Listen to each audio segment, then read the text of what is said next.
Good morning, welcome back. I hope you had a good night. We start today with Ruben, and he's talking about how to, or about the cloud provisioning model in opennebula. Thank you. Okay. So, good morning, everybody. My name is Ruben, and I'm the chief architect of opennebula. I'm leading the technical part of the project, and today I'm going to talk about the provisioning model of opennebula, the improvements we've been making during the last year, and hopefully trying to show you how we evolve this model to accommodate different use cases, right? So let me first talk about some considerations when you want to build a multi-tenant infrastructure. First, about the physical resources you have in your data center. From the point of view of opennebula, we wanted to provide the tools to establish the policies that allow you to serve physical resources between your users. So in this sense, opennebula provides you with the functionality and features to establish these policies, right? The second thing that's important when you want to deploy or create a multi-tenant infrastructure is to put in place proper isolation mechanisms for your users. So the idea is that users cannot interfere with the other users of your cloud, and not only in terms of security, but also in terms of access control to the resources that they are using in the cloud. And that's the third part. You want or you need to control and limit the usage of your users, right? So these 3 points is the when you look at the physical infrastructure, the things that you will need from your cloud orchestration management tool, right? But in terms of virtual resources, I'm talking now about the virtual machines, disk images, or virtual networks. You probably want to establish or put in place proper self-provision mechanisms for your users. So you want to let your users use your cloud as autonomous as possible, right? In this sense, we also face that we have very different requirements. I'm going to talk about this later, but there are like 2 different use cases and 2 different provisioning models that are valid when you go to cloud. We've heard of this in some of the talks yesterday, and opennebula tries to implement both, so you can choose whatever is better for your cloud, right? So let's start about the features we have or we are developing in terms of the physical resources itself, right? So the first abstractions we implemented to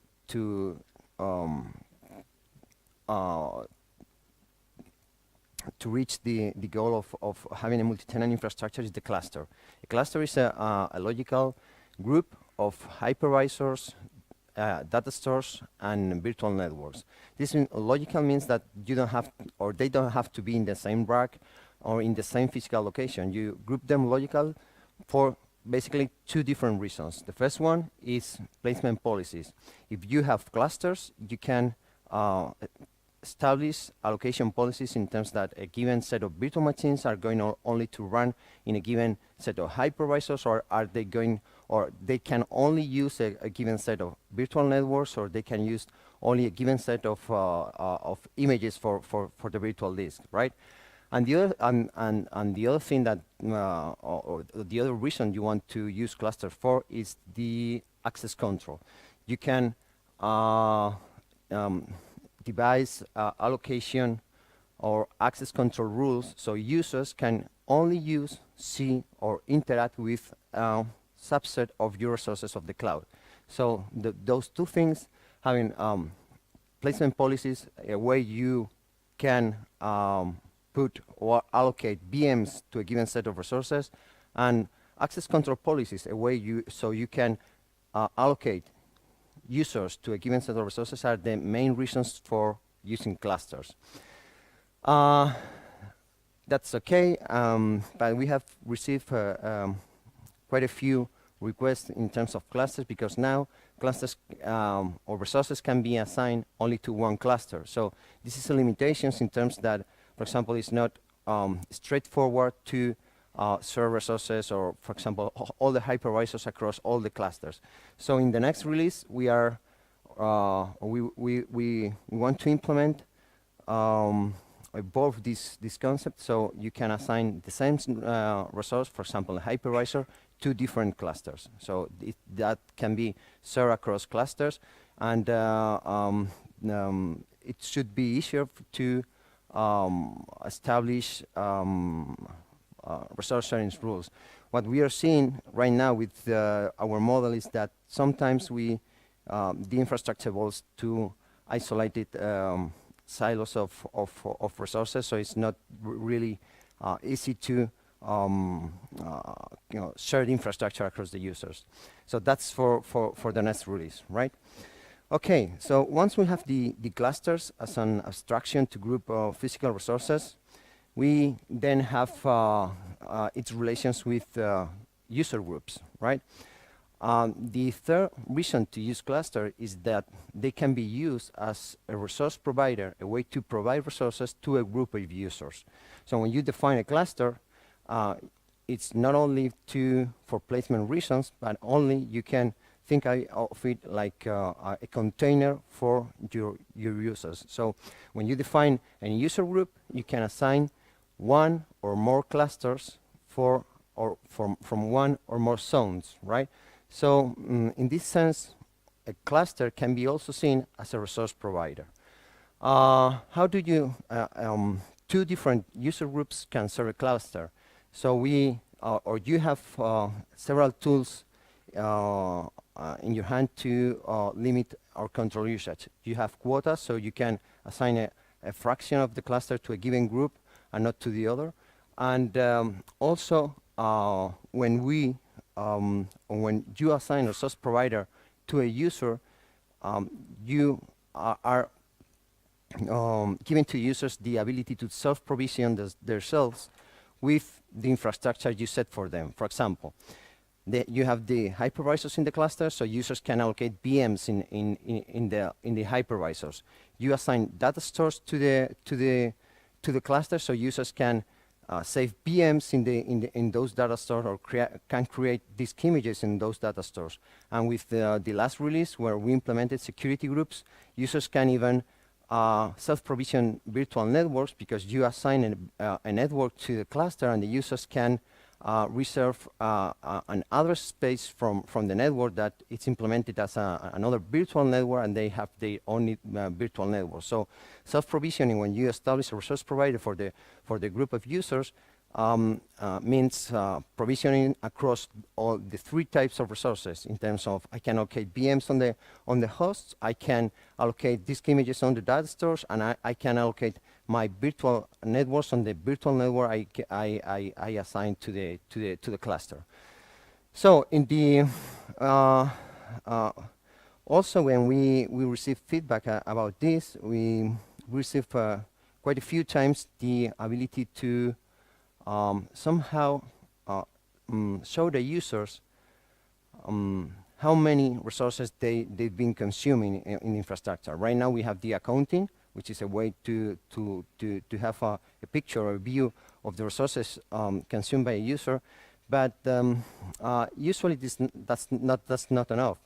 What we've been requested several times is that the system administrators, the managers of the infrastructure, wants to provide figures about the usage for the users. So we implemented what we call showback in the next release. This is already in the master branch, so it's if you want to try it, it's already there. And the idea is that you are the system administrator, you prepare the virtual machine, and you assign a cost to the virtual machine in terms of the cost of the hours of CPU and the cost of memory. with these two costs, users can have a summary of the usage they've been done during the last months in terms of that abstract cost. So, for example, if you have measured how much does it cost the CPU hour in your data center or in a given cluster, so you assign that to a template, and the users say, okay, that last month I spent like 3 or 10 units of cost in the cloud.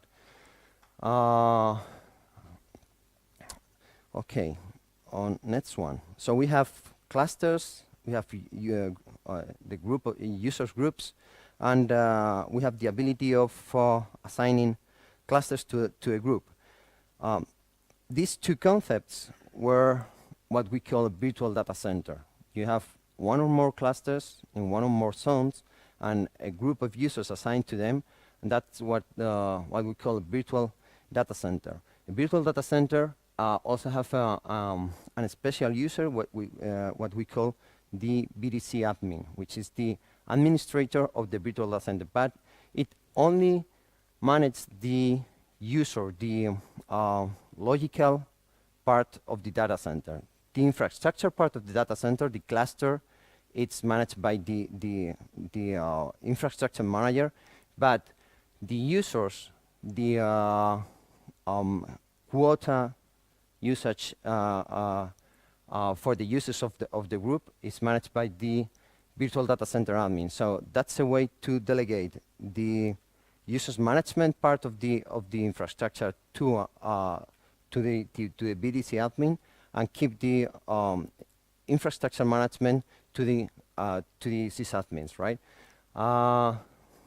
We develop a special view for these users that we call it Cloud View. It's a very easy interface, very easy to use, and very straightforward for end users. So I'm going to show you in a minute, in case you didn't say it before. And the other powerful concept of this tool is that you can assign clusters from different zones. So as you probably know, OpenNebula can work in a federated way with different OpenNebulas running in different data centers. So the virtual data center, the vDC, can be composed of a group, a user group, and clusters from different data centers in different locations. They can even include resources from a hybrid cloud. So your virtual data center can be your users, a cluster from a data center A, data center B, and a set of zones in Amazon EC2, for example.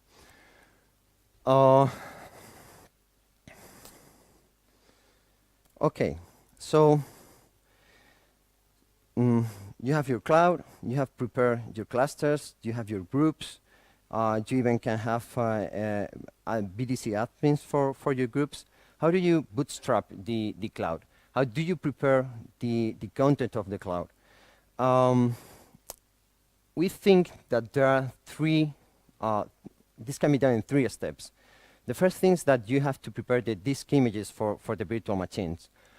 Usually, this can be our operating system vanilla installations, like raw Ubuntu, CentOS, Windows, or whatever, that can be used for directly consumed by the users, or pre-built appliances with additional software like, I don't know, a web server, a content management system, a Java development platform, a unit testing facility, or a continuous integration facility, whatever. You have an appliance with this operating system, the software that your users want to consume, right?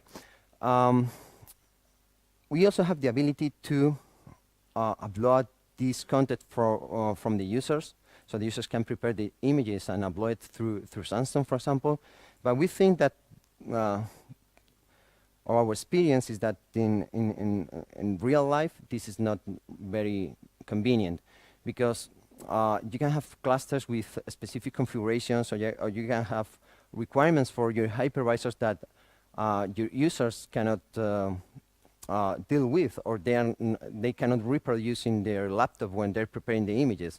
So It's better for you to prepare base images, give them to the users. The users can install there more things or customize them as they want, and then they can save the changes.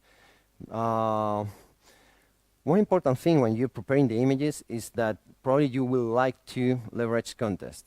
The contextualization process of OpenNebula, as you probably know, is the ability to inject or pass information at boot time so the virtual machine can configure itself. Usually we put there SSH keys, or you can put there Puppet or Chef receipts, or the information to connect to an auto configuration tool to install more things, or whatever. When we designed the Cloud View tool, we also had the requirements for, okay, if this is going to be deployed and instantiated by the users a lot of times, probably I want the users to give that input at somehow. So in the last release, we also added the ability to include user inputs. User inputs are special fields that are filled by the user when the virtual machine is deployed. So you can, for example, ask the user, okay, I'm going to deploy a MySQL database, so please, when you're going to deploy the VM, give me the password for the root user of the administrator of the MySQL database. So the user just input that field when the VM is going to be deployed. That is added to the context, and you get the context in the virtual machine, or you have prepared the virtual machine in the contextualization phase to get that password or put it in the MySQL database, for example, right?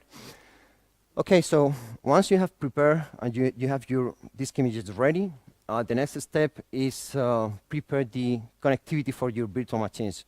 You have virtual networks defined in the infrastructure. Here you can either predefine network connections, so when you define the virtual machine, you have wired connections to the virtual network, so you can just leave it there, and when the user instantiates the virtual machine, he can pick which virtual networks are going to use. Which one are exposed to the user? The ones that are or belong to the resource providers you have defined for them, right?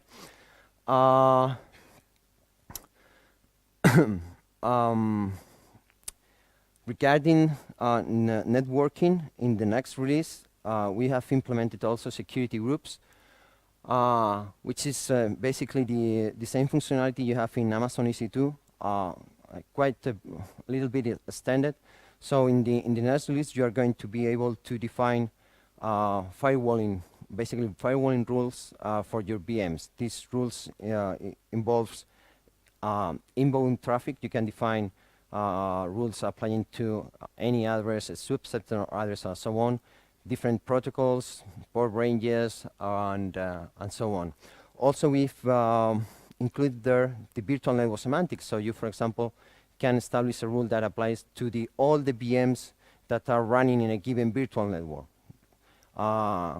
instead of referring to them based on the IPv4 or IPv6 addresses, right? All these virtual groups can be, security groups can be defined for the virtual networks, and users can add more security groups to their VMs, right? So when you have the disk, you have the networks, then you prepare the VM template. So what you include in a VM template? Usually you include hardware presets for the virtual machines, like specific attributes for the images. For example, you have prepared cookout2 images, so that can be included in the template. Also, you can add hypervisor settings that are specific for your deployment using the appropriate field in the VM template, and you can predefine placement policies for the VM. For example, if you want a given template to be allocated always in a system data store that is going to be redundant in another location, for example, you can do that when you define the VM template for the users. And now you can even define a cost for the virtual machine, right? So when you pick disk and virtual networks, all of that determines which cluster or which resource provider is going to be used to run the virtual machine, right? Okay, before going here, let me show you how all the things that we've been discussing to here works, right? So, for example, this is a very little cloud with a couple of hosts. So, clusters. Here I have a couple of clusters defined, which includes hosts and data stores. When you create a cluster, you can use it's as easy as define name for the cluster, and then you have here all the physical resources that you can assign to the cluster. So as you see, this can be KVM hypervisors, but you can also put in a cluster an Amazon EC2 instance or a host that represents the whole Amazon EC2, right? You can assign one or more networks to the cluster, and you can assign one or more data stores to the cluster, right? When you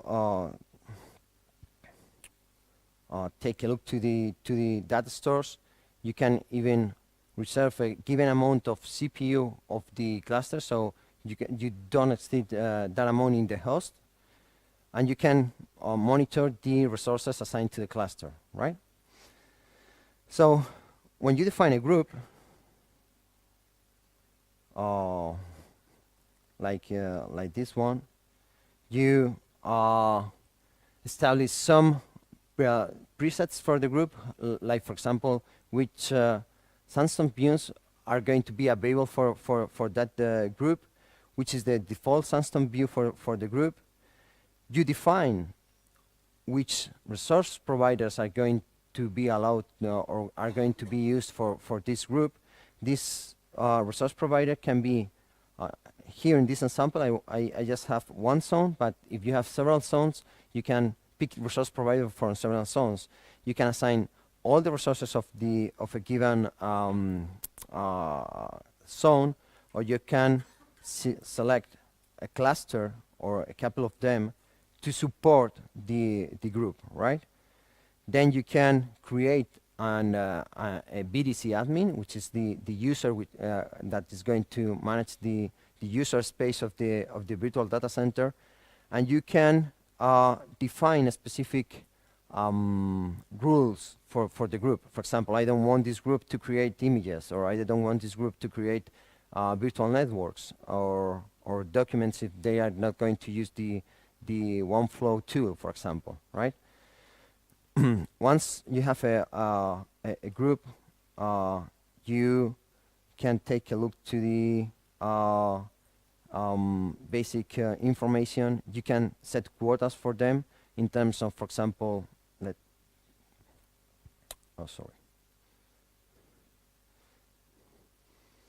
you can define how many virtual machines the group is allowed to deploy, the overall memory the group can consume in the virtual machines, how many CPU can be consumed by the group, how many storage can be used in volatile disk, and you can even put quotas for specific images. For example, if you don't want a given image to be used more than a given number of times by a group, for example, because you have a license in the image and you just want 5 instances of that image, you can set it here.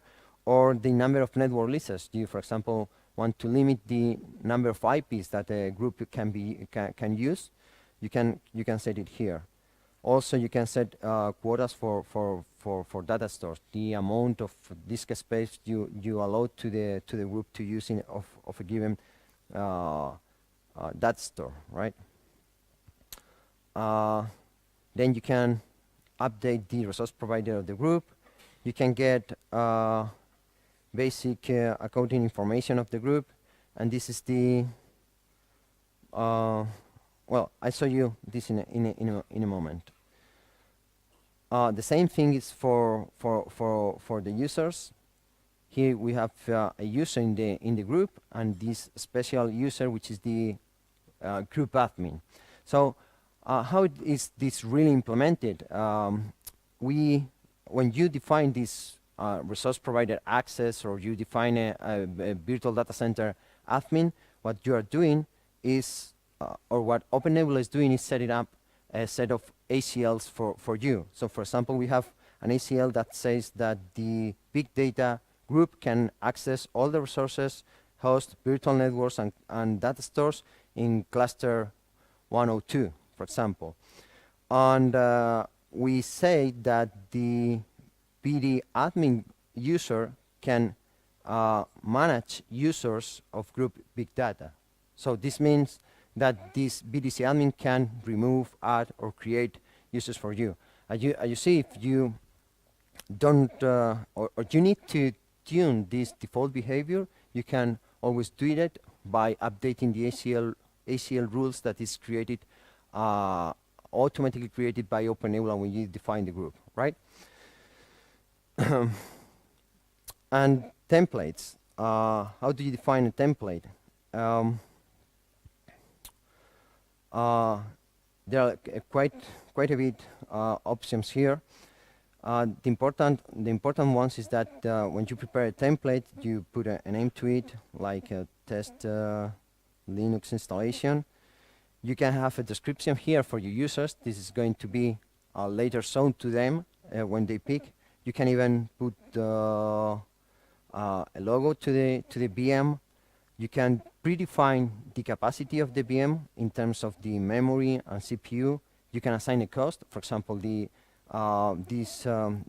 memory hour cost for the gigabyte, it's 1 unit, and the CPU hour, it's 0.5 units. These are abstract units that has to be translated to real cost in your cloud, right? Storage, you can pick one of the disks that you prepare for the users, and you can pick one or more connections for this VM to the networks that have been defined. For example, one connection to one network, another to the other one. Then you define architecture, boot order. In the hypervisors that support that, you define kernel, RAM disk, specific features like Hyper-V, the ACPI, and that kind of things. You can define a vDC or SPICE access to the VM. So you presets all these sets for the users. So there are two options. I'm going to talk about this later, right? The other important thing is the context. What is going to be injected in the VM once it boots? Here you can add the SSH contextualization. So if there is any SSH key defined for the user, is going to be injected in the context information.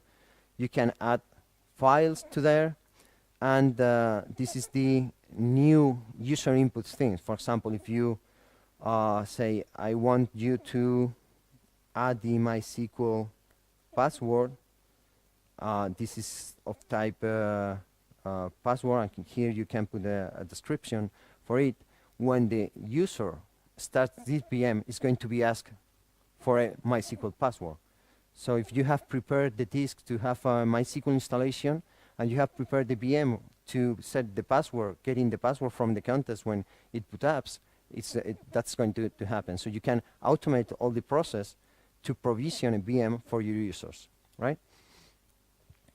And as I said, you can predefine policies for the VM. So you want a set of VMs to run in a given host of the clusters. You can do it here, or you can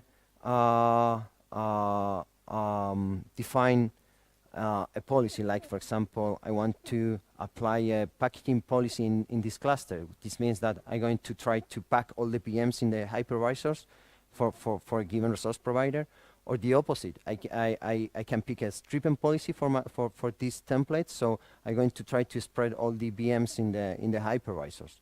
You can predefine that for your users. And finally, you can even add a hybrid version of the template, right? So far, this can be too complicated, right? If you have to define all these things, at least you have to be trained for that, and you have to have the knowledge of doing that, right? So that's the other thing that we've been improving in OpenNebula during the last year. When you think about this, this is classical now. There are like two models. We have the cattle model and the pet model. Cattles are things that can be easily disposed. You don't love them. You don't keep them in your home. So if you lost them, nobody's going to worry. So when you are in the upper part of the arrow, you have to be prepared for failure. You start your VM, the VM can fail. Persistency of the data has to be handled elsewhere, and you have to be aware of that. Usually, in that model, what we have seen is that users are exposed to very simple interfaces. The set of API actions or the interface actions that can be performed over the VM are very simple. Just boot the VM, shut down the VM or power off it, or save this, and that's it. Nothing more.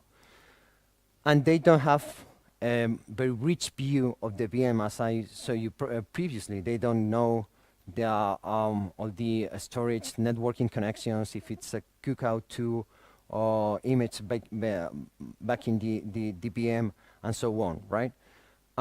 Usually these VMs have short life cycles. So you go to your cloud, start a VM, make your test, develop something, and when you finish, you're done, and you shut down the VM. Usually you see this this use case is associated to the cloud paradigm, right? So this is a cloud-like provisioning model. And when you go to Amazon EC2, for example, that's the kind of behavior you're going to expect, right? So at the other end, top down in that arrow, you have your pets. Pets are special things. You love them. You keep it at home. You put them a name, and you take care of them. So it's the same with VMs. When you have a server which is the web server of your company, you don't want the web server to power off or fail. You have a name for that server. You take care of that server. You need probably to establish high availability backup policies, something you are not seeing for the other VMs.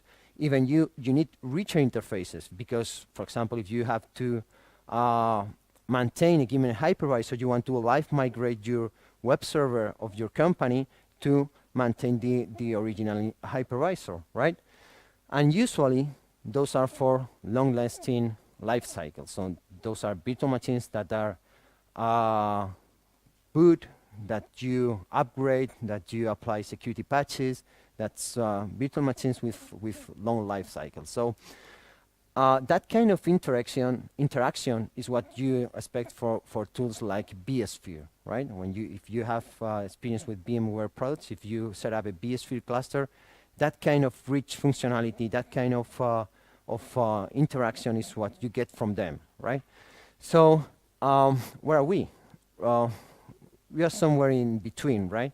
So with OpenNebula, we wanted you to give you the flexibility of vSphere if you want to deal with your cluster, but the ability to expose something as simple as Amazon EC2 to your users. So in a way that you can have the best of both worlds, right? So in OpenNebula, how we deal with cattles? The idea is that you prepare your virtual machines, thinking that this is going to be installed once, but it's going to be instantiated many times, right? But for your users. Here you can leverage context, because as you are going to instantiate the same thing multiple times, that same thing is going to be different or a little bit different for different users. So context is a powerful tool to specialize these base installations, right? As I said, for Catalyst, you don't need very rich set of operations, right? So we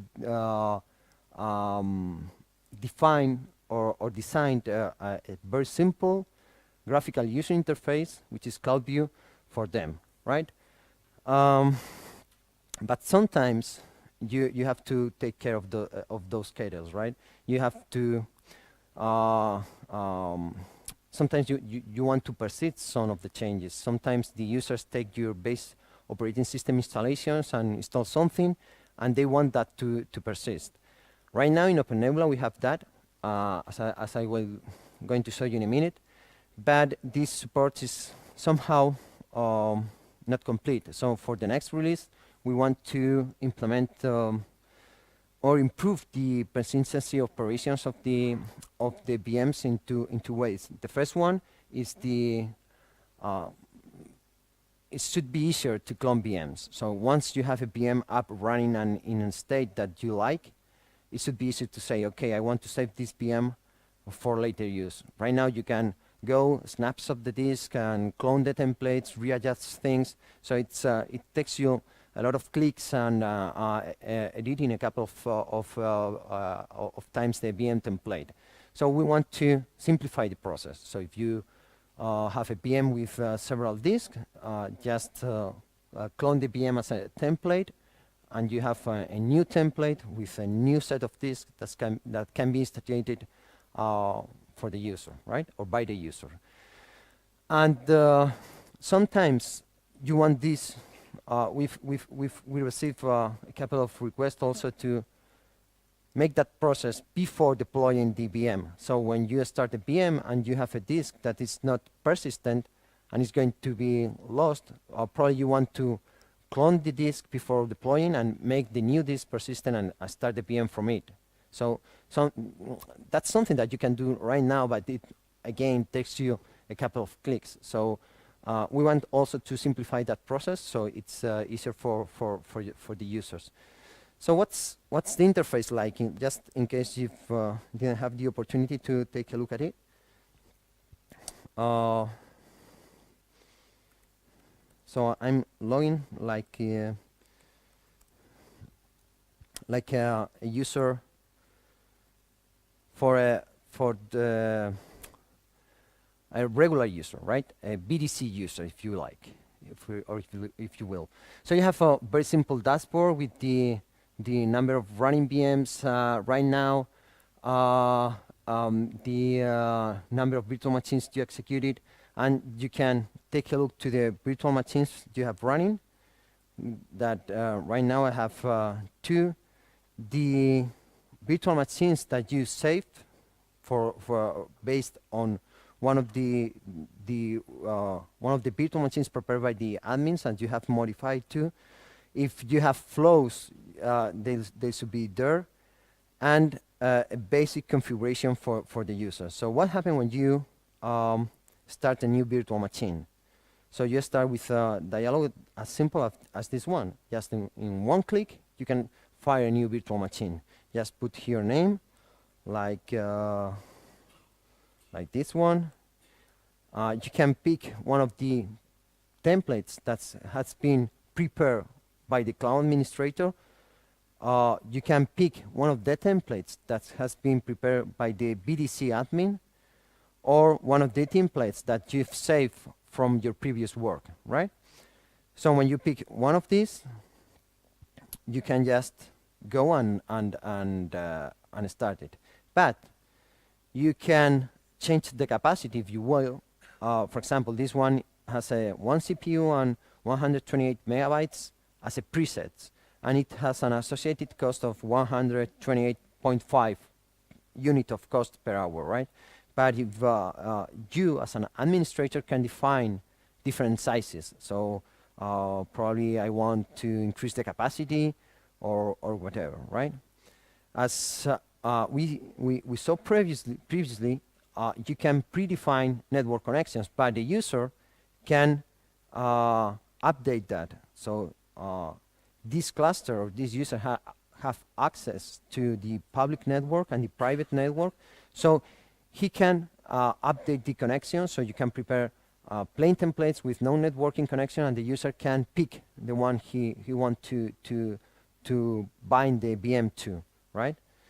And finally, here we have the custom attributes. Those are the user inputs we've seen previously, the input you request for the user to start the VM. For example, in this case, is the host name. If you have a hook and you want to update the PTR records in your DNS server, you can ask the user for that entry, for example. Okay, something like that, right? So once you start the virtual machine, here you have also a reduced set of information for the virtual machine. You have here some statistics about the CPU, memory, network usage. Here you have the template name, a summary of the capacity, the IP address assigned to the virtual machine. Once the virtual machine is running, you can do a lot of things with it. You can reboot the virtual machine. Maybe you want to power off it or dispose it. That's it. So simple, so easy.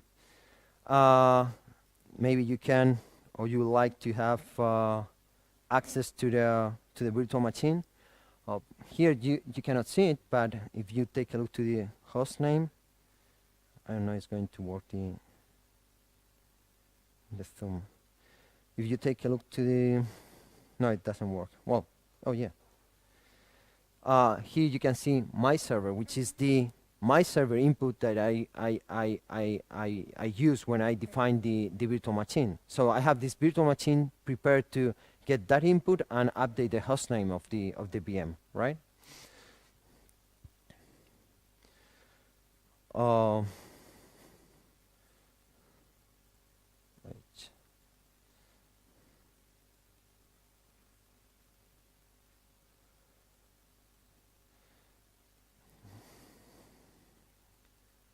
So,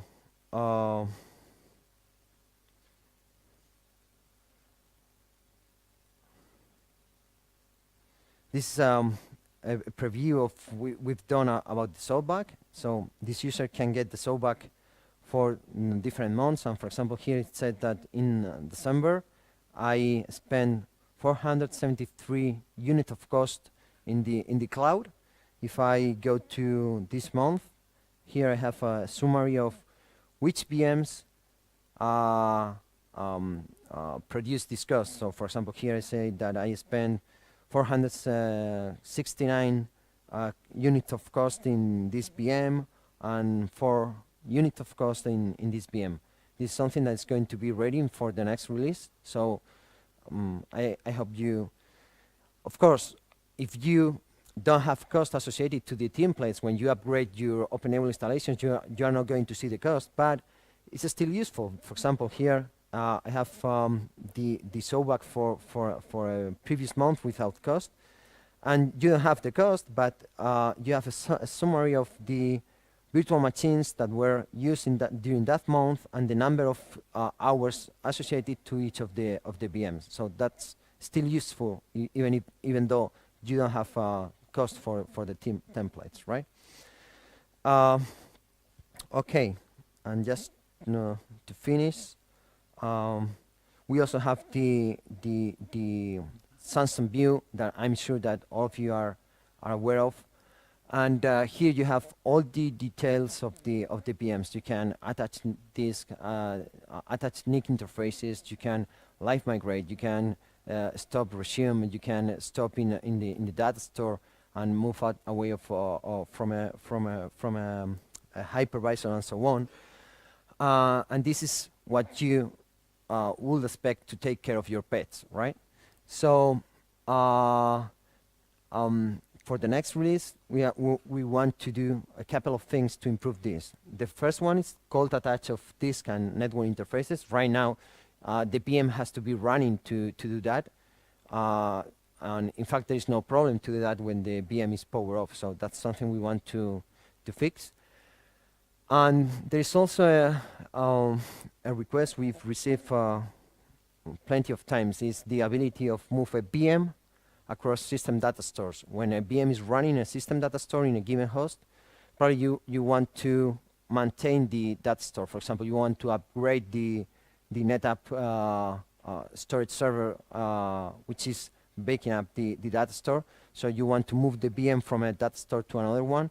That's something we want to implement for the next release, because it's typical to take care of your pets, right? So that's it. Thank you very much for coming, especially after late night last night. And thank you very much for your attention.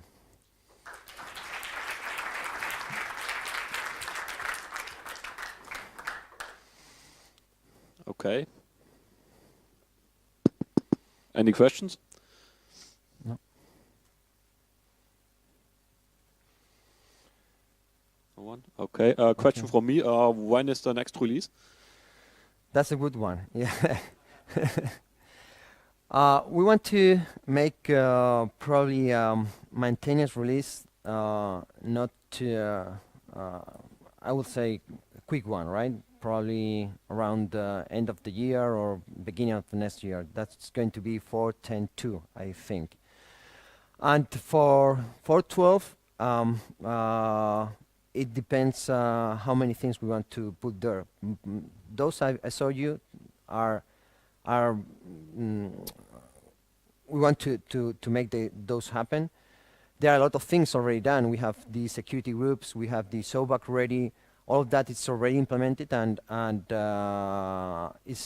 we want to probably or wait a little bit for back more features, or just release what we have right now. That's something that probably we have to decide. We've been doing a quite aggressive release cycle that probably we can talk about, because we have like 4 or 5 releases each year. And I don't know if when I went to the talks, a lot of people were in 4.2, 4.6, 4.8, which is a couple of releases behind what we are doing. So that makes us wondering if we're being too aggressive releasing OpenNebula, and probably it's better to slow down a little bit. I don't know. Probably it's something that we can discuss we have an open discussion session that maybe it's a topic for discussion. I don't know. Okay. Any more questions? Thank you, Ruben. Thank you.